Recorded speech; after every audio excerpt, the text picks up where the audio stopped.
Assalamualaikum warahmatullahi wabarakatuh. Bismillahirrahmanirrahim. Alhamdulillahirrabbilalamin. Assalatu wassalamu ala rasulillah alladzi la nabiyya ba'dah ma ba'du. Perkenalkan, kami dari kelompok 8 akan menyampaikan presentasi kami yang berjudul Proses Pengembangan Media Cetak dan Non-Cetak dan Pengintegrasian Teknologi dan Media dalam Pembelajaran. Baik, sebelumnya saya perkenalkan terlebih dahulu, saya Ahmad Ma'ruf Fitroni dan rekan saya Mbak Sona. Kepada Mbak Sona sebagai pemateri pertama, dipersilakan.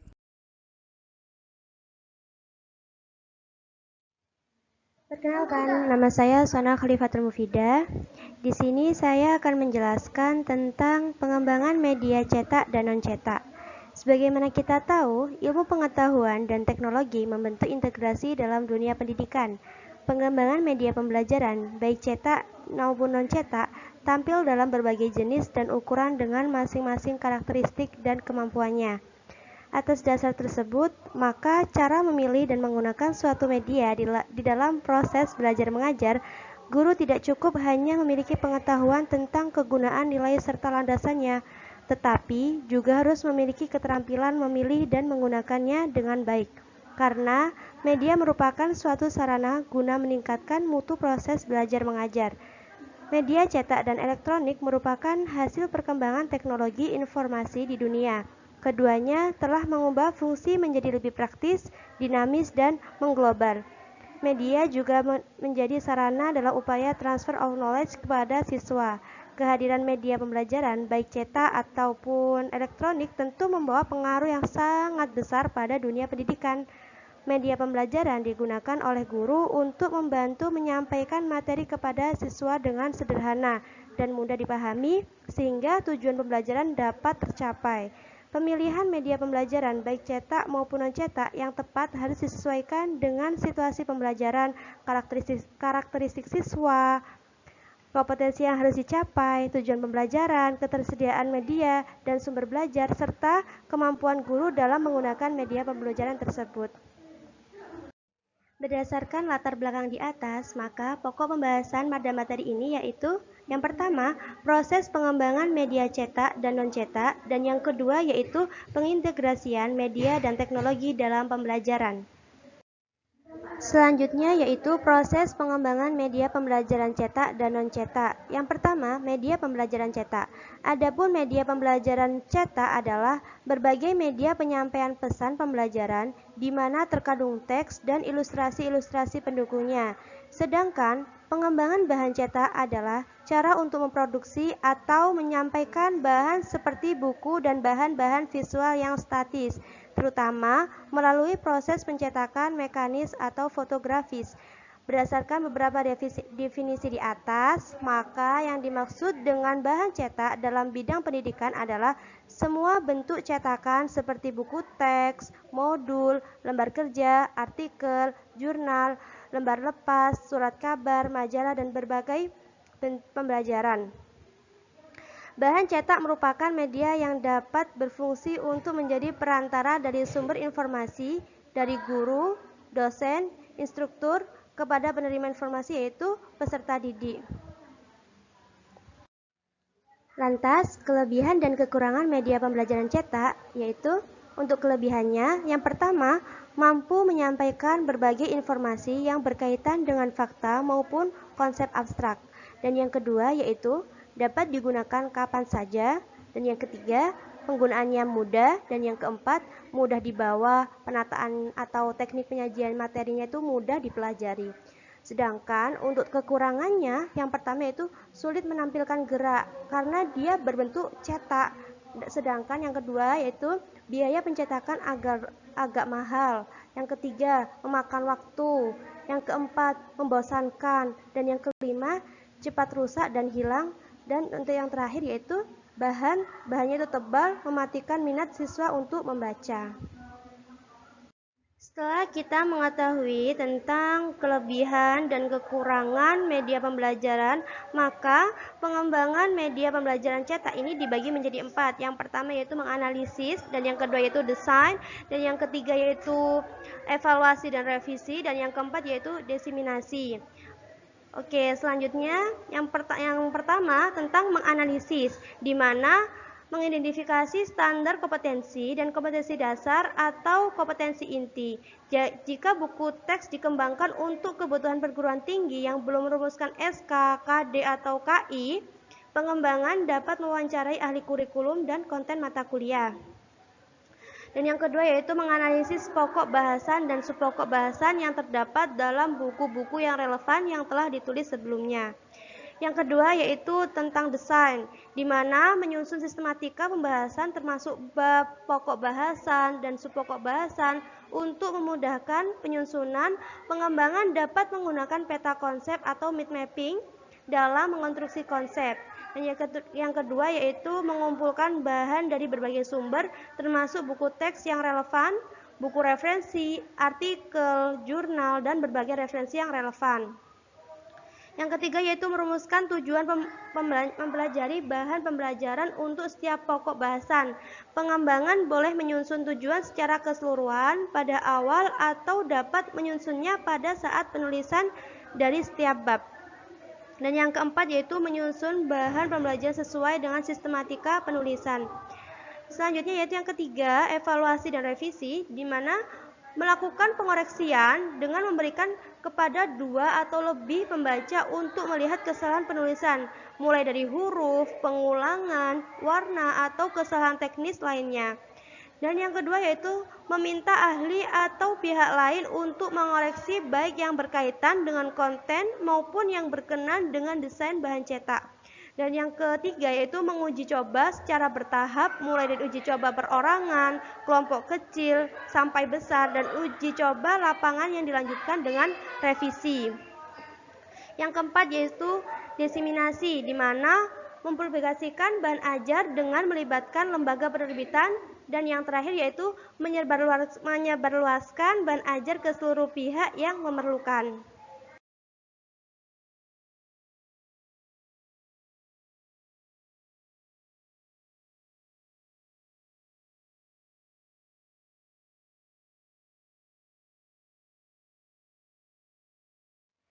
Selanjutnya yaitu media pembelajaran non-cetak. Untuk pengertiannya yaitu media pembelajaran non-cetak merupakan inovasi baru dalam dunia pendidikan. Perkembangan teknologi informasi dan komunikasi sangat pesat dalam mendorong berbagai lembaga pendidikan untuk memanfaatkan bahan ajar non-cetak yang diolah dengan komputer. Sedangkan pengembangan bahan ajar non-cetak ini menjadi hal yang sangat penting berkaitan dengan upaya membantu peserta didik meraih kompetensinya dengan lebih cepat. Bahan ajar cetak yang digunakan dalam pembelajaran sejauh ini dinilai belum mampu mengakomodasi seluruh materi pembelajaran. Ketidakmampuan ini dapat ditemukan pada saat berkembangnya materi pembelajaran yang pada kondisi tertentu yang sulit direpresentasikan secara tertulis, dan pada akhirnya bisa dilakukan dengan bantuan teknologi informasi dan komunikasi. Selanjutnya yaitu klasifikasi bahan ajar non-cetak yang dibagi menjadi 4. Yang pertama yaitu bahan ajar non-cetak audio, di mana bahan ajar non-cetak audio ini merupakan jenis media yang efektif dan efisien untuk digunakan sesuai dengan tujuan pembelajaran yang ingin dicapai, yaitu melatih kemampuan peserta didik dalam mendengar informasi dan pengetahuan lisan secara komprehensif. Dan yang kedua yaitu bahan ajar non-cetak transparansi, di mana bahan ajar non-cetak transparansi ini bisa disebut juga bahan overhead transparansi atau OHT. Bahan ajar non-cetak transparansi ini adalah media proyeksi visual yang dibuat di atas bahan transparan seperti film acetate atau plastik, sehingga mampu menerangkan konsep atau teori yang bersifat abstrak dengan cara memvisualkannya dalam lembaran transparansi dan memperjelas ringkasan materi meskipun diikuti oleh banyak orang. Yang ketiga yaitu bahan ajar non-cetak audio transparansi, merupakan alat bantu mengajar yang menggabungkan kekuatan visual dan suara. Dengan demikian, materi yang disajikan dapat menjadi suatu bahan pembelajaran yang utuh dan terpadu. Bahan ajar ini juga merupakan jenis media yang efektif dan efisien yang digunakan sesuai dengan tujuan pembelajaran dengan menggunakan perangkat keras seperti OHP sebagai media proyeksinya. Dan yang terakhir, yang keempat, yaitu bahan ajar multimedia interaktif, di mana bahan ajar interaktif ini merupakan kombinasi dari beberapa media baik audio, gerak, grafik, gambar, animasi, dan video yang dalam proses pembelajaran dimanfaatkan atau diperlakukan untuk mengendalikan suatu perintah dalam proses pembelajaran. Selanjutnya yaitu kelebihan bahan ajar non-cetak yang dibagi menjadi 6. Yang pertama, dapat menampilkan kombinasi antara gambar dengan gerakan. Yang kedua, dapat menggabungkan semua unsur media seperti teks, video, animasi, image, grafik, sound menjadi satu kesatuan penyajian.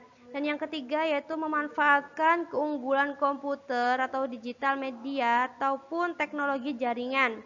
Dan yang keempat yaitu memanfaatkan teknologi multimedia sehingga suasana pembelajaran menjadi menarik, tidak membosankan, dan pada akhirnya memotivasi siswa untuk belajar mandiri.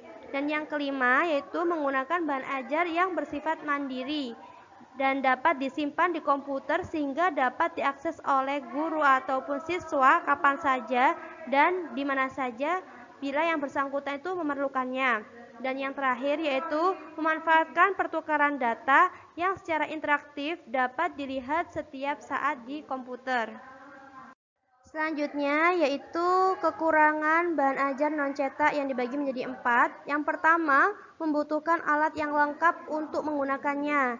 Dan yang kedua, membutuhkan biaya yang relatif mahal untuk pengadaan alat bahan ajar non-cetak ini. Dan yang ketiga, penggunanya harus mempunyai skill yang sesuai dengan bahan ajar yang digunakan. Dan yang terakhir yaitu adanya virus yang akan membuat filenya itu hilang. Selanjutnya yaitu pengembangan bahan ajar non-cetak yang mana dibagi menjadi 6. Yang pertama, menganalisis karakteristik umum kelompok sasaran, apakah mereka siswa lanjutan atau perguruan tinggi. Yang kedua, menyatakan atau merumuskan tujuan pembelajaran, yaitu perilaku atau kemampuan baru apa yang diharapkan siswa memiliki dan kuasai setelah proses belajar mengajar selesai. Yang ketiga, memilih atau merancang dan mengembangkan materi dan media yang tepat. Dan yang keempat yaitu merupakan materi dan media. Setelah memilih materi dan media yang tepat, diperlukan persiapan bagaimana dan berapa banyak waktu diperlukan untuk menggunakannya. Dan yang kelima, meminta tanggapan dari siswa. Guru sebaiknya mendorong siswa untuk memberikan respon dan umpan balik mengenai keefektifan proses belajarnya itu. Dan yang terakhir yaitu mengevaluasi proses belajar. Tujuannya untuk mengetahui tingkat pencapaian siswa mengenai tujuan pembelajaran. Baik, bismillahirrahmanirrahim. Kali ini lanjut dengan saya, Ahmad Ma'ruf. Kita akan membahas tentang integrasi media dan teknologi dalam pendidikan. Di era modern ini, banyak sekali kemudahan-kemudahan yang dirasakan oleh manusia, termasuk diantaranya yaitu kemudahan dalam mencari informasi. Ya, tentu hal ini merupakan dampak positif dari globalisasi. Nah, seyogyanya manusia yang bijak ini dapat memaksimalkan dampak positif dari kemajuan teknologi ini, bukan malah menggunakannya untuk hal-hal yang negatif, sehingga manfaatnya lebih kita rasakan daripada madorotnya. Termasuk seyogyanya seorang guru ini dapat memanfaatkan kemajuan teknologi ini sebagai media pembelajaran.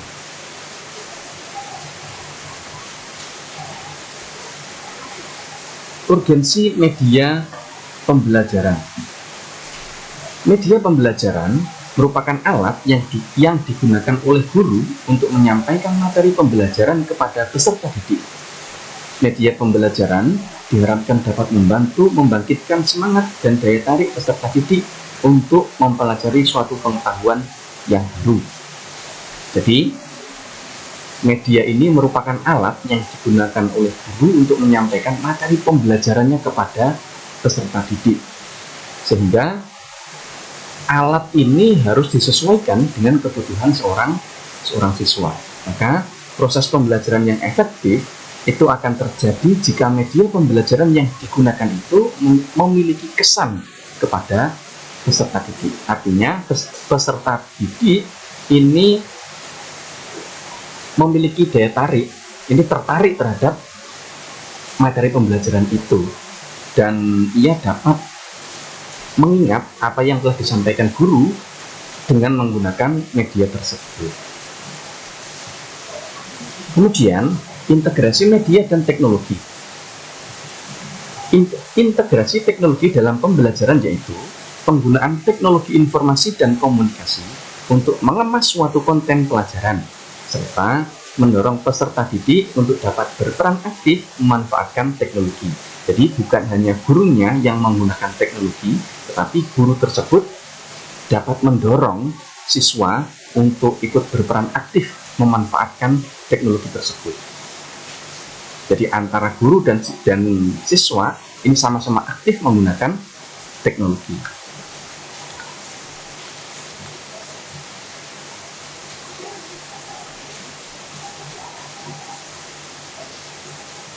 Nah, kemudian urgensi media pembelajaran.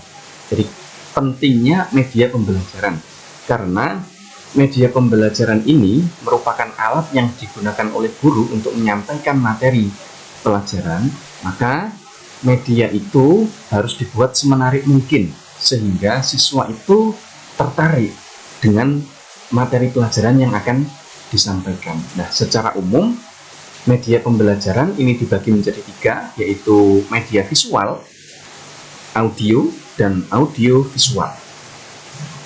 Tentu media pembelajaran ini harus disesuaikan dengan materi pembelajaran yang akan disampaikan dan juga disesuaikan dengan kebutuhan siswa, artinya disesuaikan dengan karakteristik belajar siswa.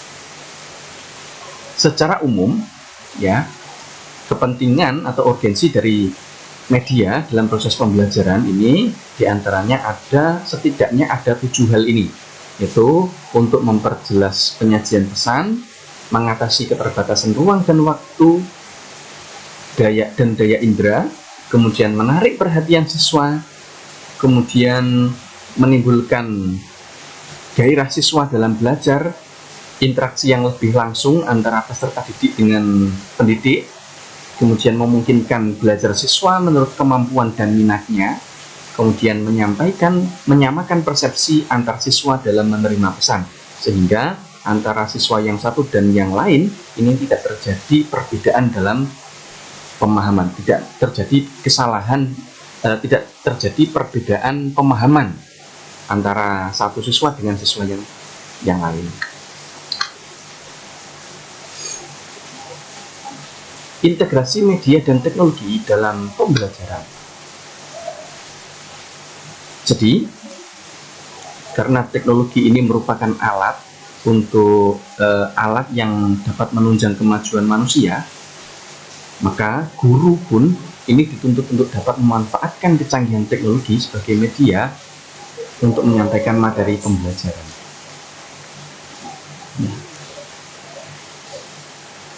Misalnya seperti ini.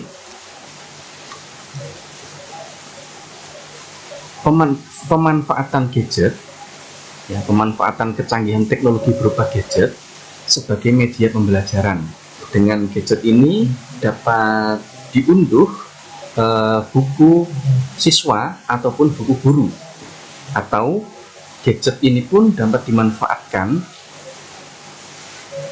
untuk diinstalkan sebuah aplikasi game edukasi misalnya, seperti gambar yang tertera pada layar.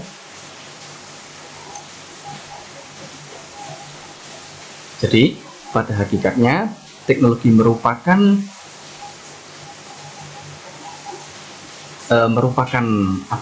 alat yang digunakan untuk efisienkan dari pembelajaran. Jadi kemajuan teknologi ini harus dimanfaatkan.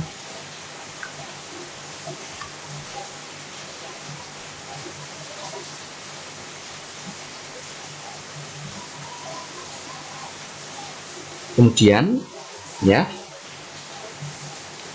kita membahas tentang integrasinya, mengintegrasikan teknologi sebagai media dalam pembelajaran. Maka kita ketahui integrasi yaitu perpaduan, penyatuan atau penggabungan dari dua objek atau lebih. Jadi penggabungan antara teknologi dengan media pembelajaran, itu yang disebut dengan media integrasi teknologi dan media dalam pembelajaran. Jadi penggunaan teknologi informasi dan komunikasi ini untuk mengemas suatu konten pelajaran serta mendorong peserta didik untuk dapat berperan aktif memanfaatkan teknologi.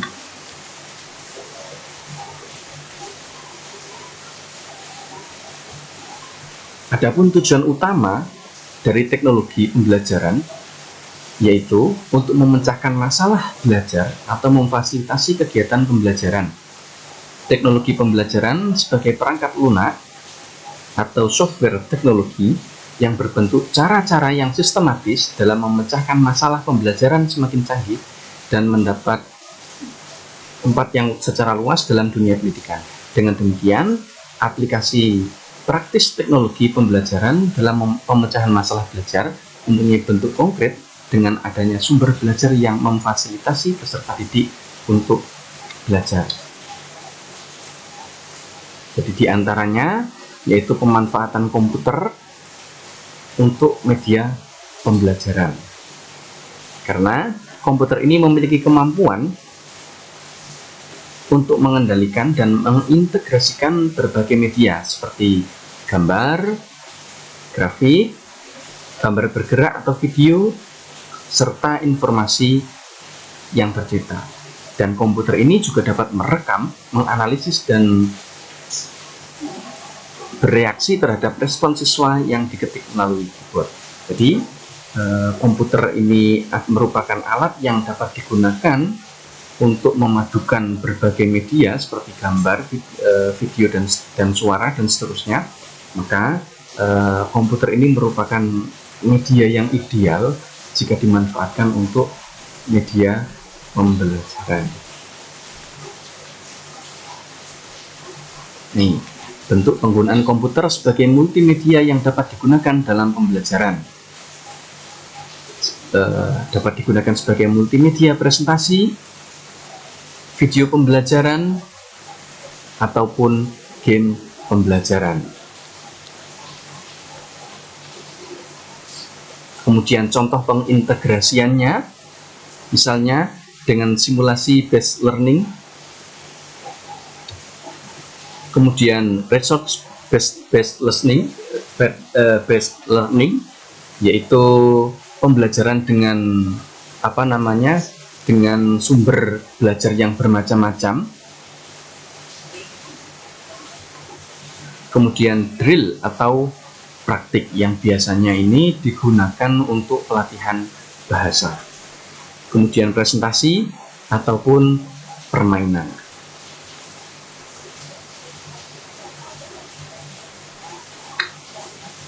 Jadi kesimpulan media pembelajaran berbasis teks atau cetak ini merupakan media penyampaian pesan pembelajaran di mana teks atau bacaan yang berupa print out ini sebagai media ilustrasi, sebagai media pendukungnya. Sedangkan bahan ajar non cetak ini merupakan inovasi baru dalam dunia pendidikan dan perkembangan teknologi informasi dan komunikasi yang dikembangkan melalui komputer. Kemudian pengembangan bahan ajar cetak, yaitu dengan cara memproduksinya melalui proses pencetakan mekanis atau fotografis, sedangkan pengembangan bahan ajar non-cetak dapat dilakukan dengan komputer. Kemudian integrasi teknologi, yaitu penggunaan teknologi informasi dan komunikasi untuk mengemas suatu konten pelajaran, serta mendorong peserta didik untuk dapat berperan aktif memanfaatkan teknologi. Baik, demikian presentasi dari kami. Semoga bermanfaat. Kurang lebihnya mohon maaf. Billahi taufiq wal hidayah. Wassalamualaikum warahmatullahi wabarakatuh.